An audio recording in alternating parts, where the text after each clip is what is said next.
प्रार्थना जो रिजल्ट लेके आता है। एक है निकम्मे विश्वासी जो सोचते हैं प्रभु को सब पता है, बस यही कह देंगे प्रभु मुझे ठीक कर दे। आज प्रॉब्लम क्या है?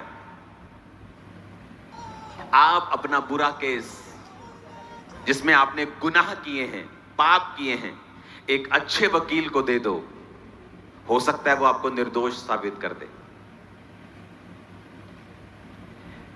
आप गुनहगार नहीं हैं, आपका वकील निकम्मा है, हो सकता है आप कोर्ट में गुनहगार साबित हो जाए।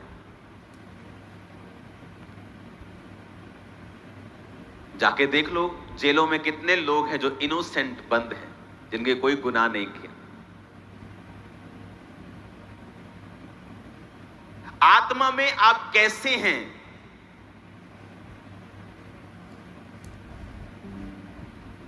मान लीजिए आपकी आंखों में दिक्कत है, आपकी आंखें खराब हैं, थोड़ा कम दिखता है, आप कुछ भी है, या ब्लाइंड है कोई। एक है निकम्मे वकील की तरह केस लड़ना, क्या प्रभु जी आप मुझे चंगा करें, आमीन। ये भी अच्छी चीज है, लेकिन ये एक निकम्मी केस को लड़ने को दर्शाता है। एक है अच्छा वकील, अच्छी प्रार्थना करने वाला वकील, और जब वो अपनी आंखों के लिए प्रार्थना करता है, वो कहता है परमेश्वर मैं तेरा धन्यवाद करता हूं कि आपने मुझे प्रार्थना करने का अवसर दिया है, आपने मुझे ये ताकत दी है, ये अधिकार दिया है कि मैं आपके सामने आऊं और प्रार्थना कर सकूं, क्योंकि आपने कहा है कि प्रभु यीशु मसीह के नाम में जो कुछ मैं मांगूंगा आप मुझे देंगे। मेरे पिता आप किसी का पक्षपात नहीं करते, वचन में लिखा है। आपके दास मूसा के बारे में लिखा है कि वो 120 साल का था और उसकी आंखें धुंधली नहीं थी और उसका शारीरिक ढांचा कमजोर नहीं था। पिता जो कि वो आपकी महिमा में जलता था, मैं आज से वायदा करता हूं कि आज से मैं आपकी ग्लोरी और महिमा में जलूंगा।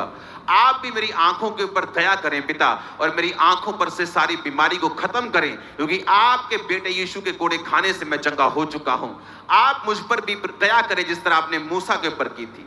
यह है अच्छे वकील की प्रार्थना।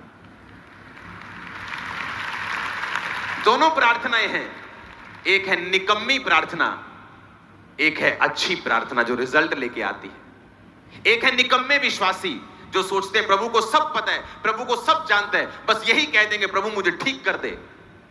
और एक है अच्छे विश्वासी।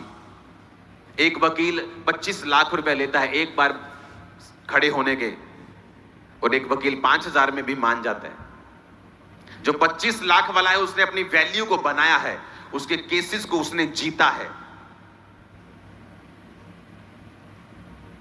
आज मैं वकीलों की बात नहीं कर रहा हूं, आप मेरी बात समझ रहे हैं, मैं आत्मिक वकीलों की बात कर रहा हूं, क्योंकि हम आत्मिक वकील हैं। क्योंकि जीसस ने कहा अपना मुकदमा लड़, अपना प्रमाण दे। वचन कहता है, यहोवा परमेश्वर कहता है अपना प्रमाण दे, अपना मुकदमा मेरे सामने लड़। और हम मुकदमा कैसे लड़ रहे हैं कि मैनू छड़ दो जी। वकील साहब जज से कह रहे मैनू छड़ दो जी, ए बंदे नू छड़ दो जी। और दूसरा वकील कह रहा है जज साहब आपके संविधान में ये लिखा है, हमारे संविधान के फलाने आर्टिकल के इस भाग में ये लिखा है, ये मेरा जो क्लाइंट है उस समय यहां मौजूद था, ये मेरा क्लाइंट ये करता है, इसके ये प्रूफ है, ये डॉक्यूमेंटेशन है। ये अच्छा वकील है।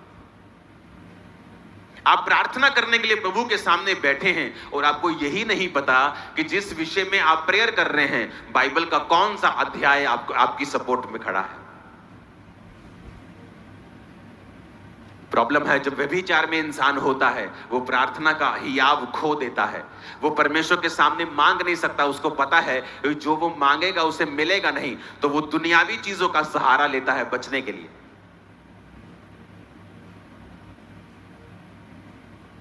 क्योंकि वचन कहता है यूहन्ना की पत्री में कि जब तुम्हें ये हियाव होता है कि तुम परमेश्वर के साथ सही हो और तुमने सही जीवन जिया है, फिर तुम जो कुछ परमेश्वर से मांगते हो परमेश्वर तुम्हें देता है। अदरवाइज उस चीज को मांगने से पहले जो आपको चाहिए आप मोस्टली यही प्रार्थना कर रहे होंगे कि प्रभु मुझे माफ कर, मुझे माफ कर। अगर आप एक अच्छे और सिंसियर क्रिश्चियन हैं, आप पहले माफी से होकर गुजरेंगे, और जब आपको मालूम हो जाएगा कि आप माफ हो चुके हैं और आपने वो पाप छोड़ दिया है, फिर आप अपनी प्रार्थना रिक्वेस्ट को परमेश्वर के सामने रखते हैं, क्योंकि हम एक अच्छे वकील हैं, निकम्मे नहीं।